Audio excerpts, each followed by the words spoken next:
Oi, pessoal! Hoje eu resolvi trazer O Velho e o Mar para conversar com vocês. Faz algum tempo já que eu li esse livro, eu acho que foi um dos primeiros livros que eu li nesse ano de 2025. E eu não tinha pensado em trazer resenha para cá. Mas acontece que eu acho que esse livro, com o passar dos dias, dos meses, ele foi crescendo na minha mente, ele foi expandindo. Então eu resolvi trazer hoje para conversar um pouco com vocês. Vai ser um vídeo com spoilers. É um livro muito curtinho, tem 124 páginas, então seria bem difícil conversar sobre ele sem dar spoilers. Então, se você não gosta de spoilers, você pretende lê primeiro e aí depois você volta e assiste o vídeo. Bom, esse livro, ele é muito simples, é muito fácil, eu acho que é um bom livro para quem quer começar a ler os clássicos. Ele tem uma linguagem, assim, muito acessível, não tem nada de rebuscado, palavras difíceis. Ele tem muitas imagens, tem páginas, assim, que ocupa... A página toda é ocupada por alguma imagem. Então é um livro muito rápido de ser lido. Hemingway, o autor, ele falava que ele usava a teoria do iceberg para construir as suas histórias. E o que é essa teoria do iceberg? A gente imagina um iceberg lá no mar. O que a gente enxerga é isso aqui, mas por baixo da água tem mais isso aqui. Então, o que ele quis dizer é que, sim, ele escreve de forma muito simples. Por exemplo, esse livro aqui é um livro que, se lido de forma literal, é um livro apenas sobre um velho e o mar. Mas o que ele quis dizer com isso é que, com essa teoria do iceberg, é que a gente precisa mergulhar nas entrelinhas para conseguir tirar reflexões mais valiosas, para a gente conseguir deixar a história grandiosa. Então, e ao meu ver, assim, esse livro é um livro que é fácil, de certa forma, assim, você mergulhar nas entrelinhas, e é claro que tem diversas interpretações bem variadas, tem algumas pessoas que têm uma visão mais positiva dessa história e outras que, assim como eu, têm uma visão mais negativa, digamos assim. Eu vou explicar melhor aqui. Mas, bom, o enredo da história. A gente tem aqui apenas 3 personagens, que é o velho, que é o Santiago, a gente tem o menino e a gente tem o peixe. O velho Santiago, ele é um velho muito solitário, ele é viúvo, ele vive sozinho numa vilazinha de pescadores. A única pessoa que ele tem na vida dele, o único amigo que ele tem, é esse menino, que era um aprendiz de pescador, digamos assim. Mas acontece que o Santiago, ele tá passando por uma maré de azar. Me perdoem o trocadilho. E faz 84 dias que ele não consegue pegar nenhum peixe. Não, na verdade, ele consegue pegar alguns peixinhos bem pequenos, assim, mas só para ele se alimentar, ele não consegue pegar nada, assim, para ele vender e tal.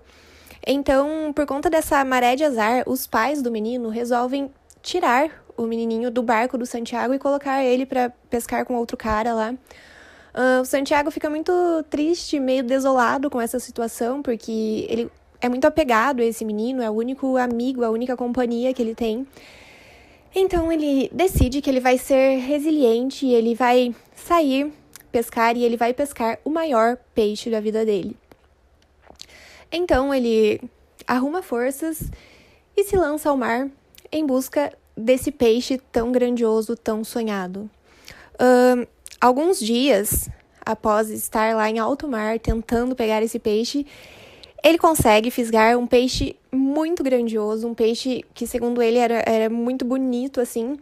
E esse peixe, ele era tão grande que ele não conseguiu nem colocar dentro da embarcação dele. Ele teve que dar um jeito de amarrar o peixe com cordas ali em volta do barco mesmo, na água. E nesse processo todo, ele acabou machucando as mãos, tendo que pegar as cordas e tal. E o que acontece é que o peixe começou a sangrar. E assim, o que sangue atrai em alto mar? Tubarão. E é isso que acontece. O peixe começa a sangrar e aí vários tubarões começam a se aproximar do barco do Santiago e tentam pegar esse peixe. E ele luta, assim, ferozmente com esses tubarões. Ele consegue matar um primeiro tubarão, mas o tubarão também consegue comer um pedacinho do peixe, tipo a cauda do peixe. Aí depois o peixe, consequentemente, começa a sangrar mais e mais e atrai mais tubarões. E o Santiago fica nessa luta. Ele consegue matar outro peixe com uma faca, mas ele acaba perdendo essa faca. Aí esse outro peixe come mais um pedaço esse outro tubarão come mais um pedaço do peixe do Santiago. Consequentemente, mais sangue saindo no mar. E aí chega outro tubarão e outro, e ele fica nessa luta. Até que não resta nada do peixe do Santiago. E ele precisa voltar para casa dele. E ele volta só com a carcaça do peixe. E ele volta, ele tá tão cansado, ele tá tão ferido, as mãos dele, as duas mãos, assim, estão muito machucadas, muito feridas. Ele está, assim, psicologicamente acabado. Ele chega na areia, quando ele chega, ele simplesmente deita na areia e ele precisa ficar um tempo, assim, deitado, quase que desmaiado ali na areia.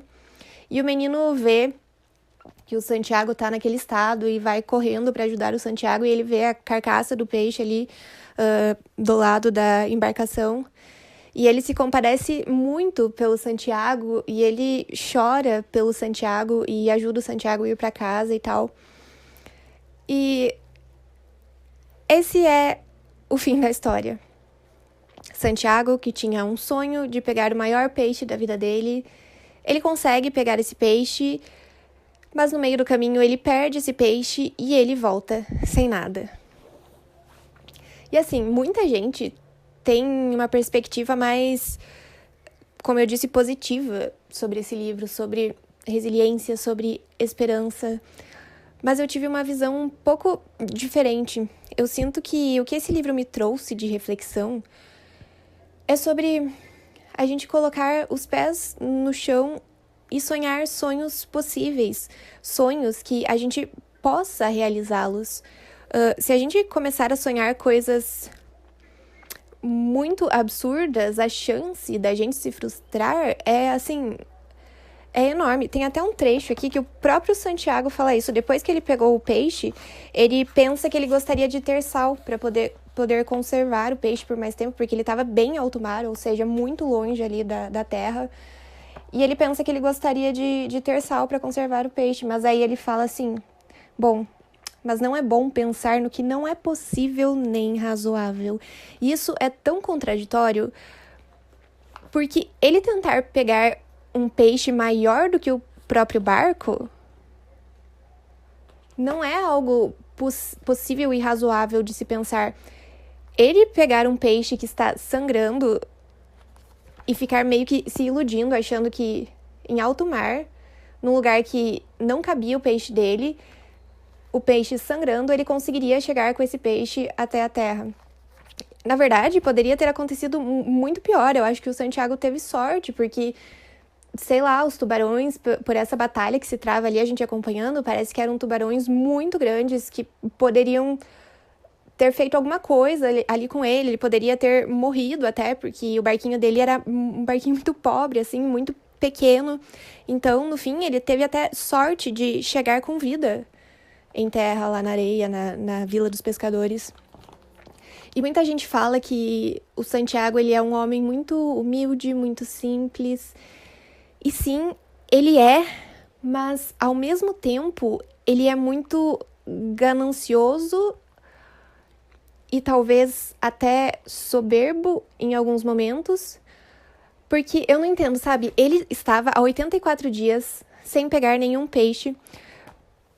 Por que ele precisava pegar simplesmente o maior peixe da vida dele?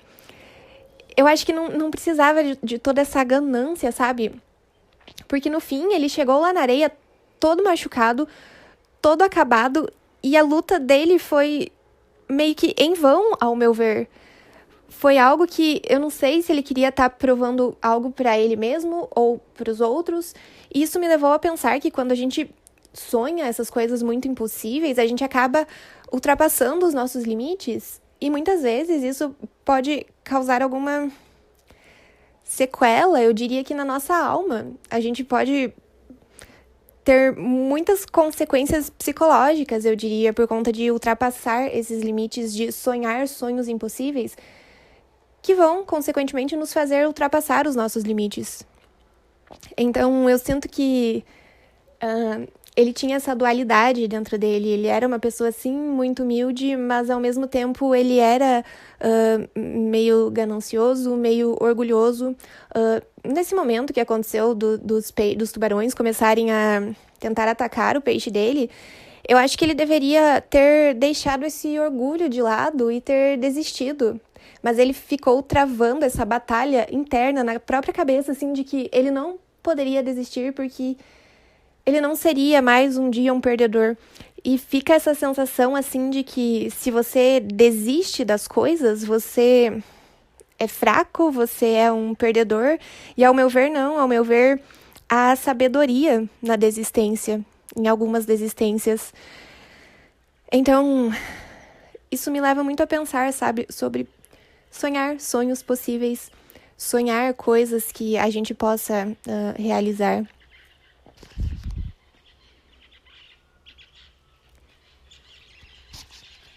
E assim, outra coisa que esse livro me levou a pensar que, sim, claro, a gente sempre vai ter pessoas na nossa vida, pessoas que nos amam, pessoas que vão nos ajudar nos momentos difíceis, mas a maior parte das nossas batalhas, a gente vai enfrentá-las sozinhos, porque a maior parte das nossas batalhas, elas estão na nossa cabeça e nem a gente consegue entender direito a nossa cabeça, quem dirá os outros. Então, a maior parte das nossas batalhas vão sim ser enfrentadas sozinhos. Por isso que a gente tem que estar atento à nossa saúde mental, tentando sempre blindar a nossa saúde mental.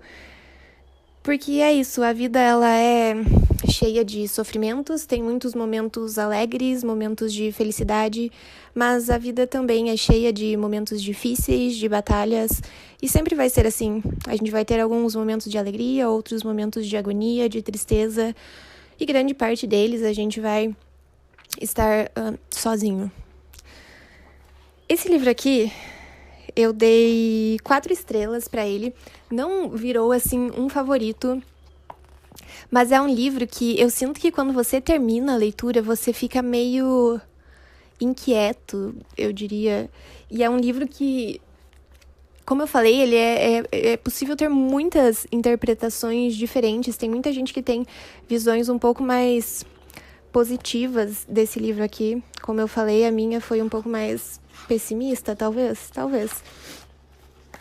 Olha a última frase aqui do livro, quando o Santiago já tá lá na areia, ele fala assim: eu nunca tinha sido derrotado e não sabia como era fácil. E o que me venceu? Nada, disse em voz alta. Fui longe demais. Me contem aí nos comentários o que fica pra vocês dessa última frase aqui. Assim, é um livro que eu indico demais.